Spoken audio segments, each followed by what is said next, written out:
What's going on with Rivian stock? The price has been fluctuating.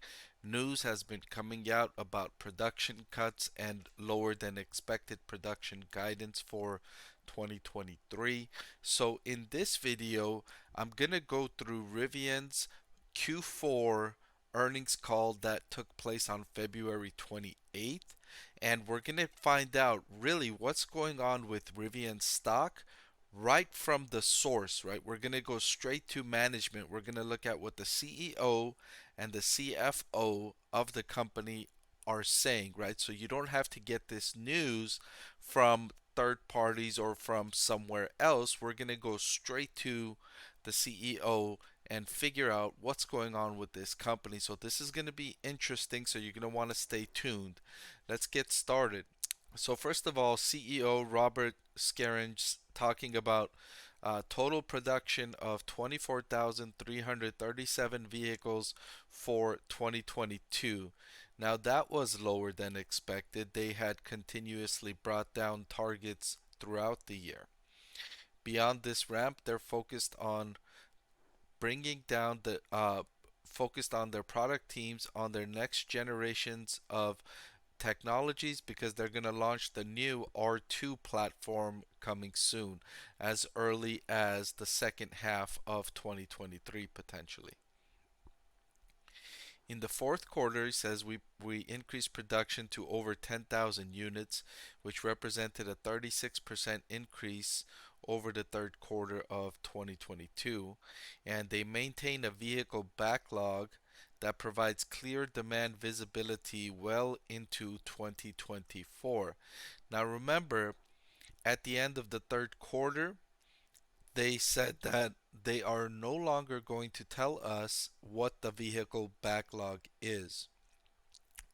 Prior to that, Rivian was transparent with their pre orders, showing investors how much they had.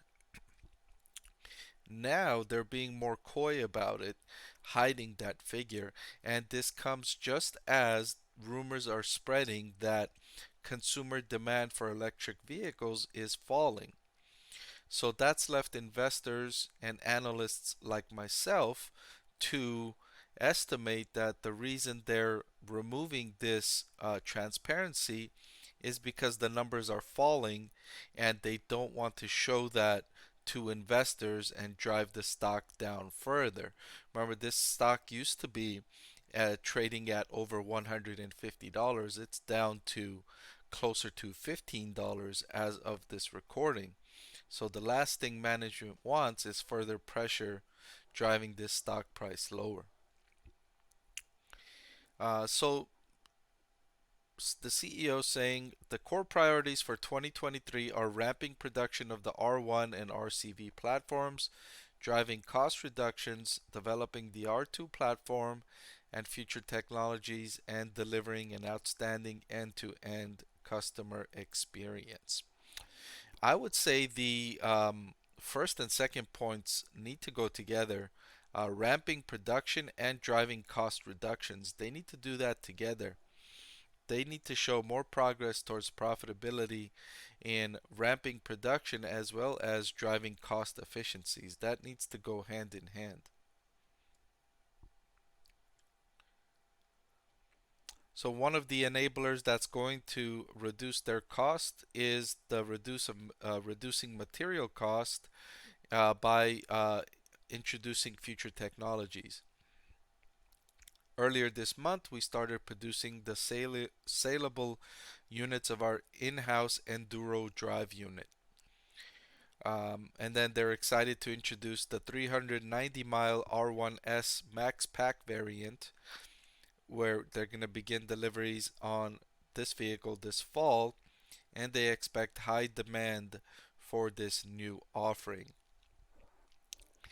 I don't know, in my opinion, I think instead of investing in new technologies and new car models, I would have liked to have seen Rivian really optimize production of their existing models, get better and better at producing those and getting profitable at producing those existing models, instead of going from one model to the next model, unless they're extremely confident that this next model is going to deliver better profit margins. Moving on, the CEO says we need to execute against our robust customer backlog and remain focused on our customers as we scale our 150,000 units of capacity in our normal, this is their manufacturing facility, and ultimately multiple production plants around the world. So this is interesting, right?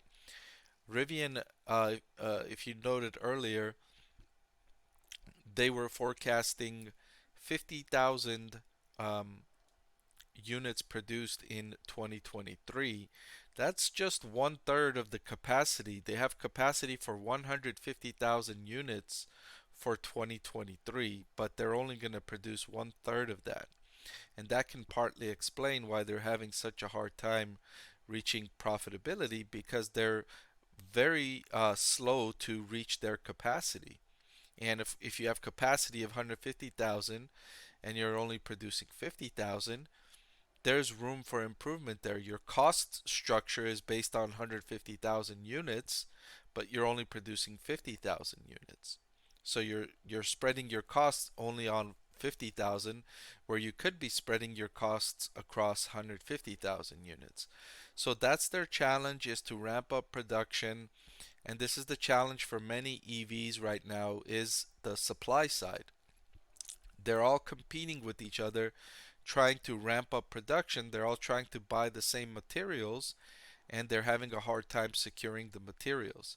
And that's the primary reason why Rivian is only going to produce 50,000 instead of 150,000 in 2023, is they can't get their hands on the materials, the supplies that they need to produce those 150,000 units. So now CFO Claire McDonough comes in and starts talking about the finances, this saying operating expenses in the second half of 2022 fell 21% compared to the first half of the year. That's good news, bringing costs down. We're concentrating our investments and resources on growing the consumer business while leveraging the existing commercial platform. Now recall, Rivian has a 100,000 vehicle electric delivery van order from Amazon, and that's the commercial platform, while it's also ramping up production of their consumer vehicles, the R1S and the R1T. And here they generated a negative gross profit of 1 billion for the fourth quarter of 2022. The gross profit was impacted by lower cost or net realizable value, in other words, LCNRV adjustment. The LCNRV adjustment breaks down the value of certain inventory and records losses on purchase commitments to the amount we anticipate receiving upon vehicle sales, and the cost necessary to ready the inventory for sale. As of December 31, the LCNRV was 920 million compared to 95 million as of December 31, 2021. These charges are expected to continue for 2023. In other words, what this means is when Rivian secured orders for some of their cars, including the electric delivery vans, they thought they were going to be able to produce these cars at a certain price. And that's why they sold them at a certain price. But turns out they're not going to be able to produce these cars at those lower prices.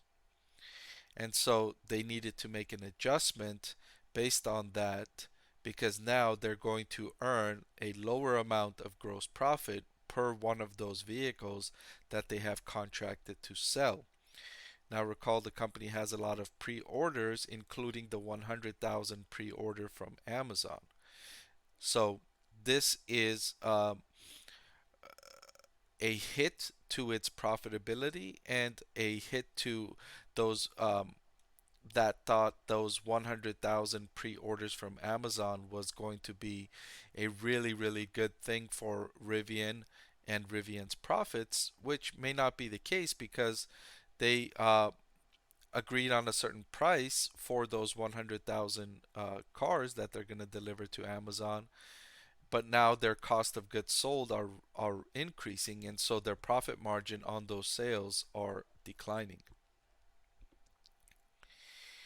And however, the good news is that Rivian forecasts reaching a positive gross profit in 2024. So next year, they're hoping to reach positive gross profits. The most significant driver continues to be the production levels, producing highly vertical integrated vehicles at low volumes on lines designed for higher volumes means we currently carry more overhead per vehicle produced.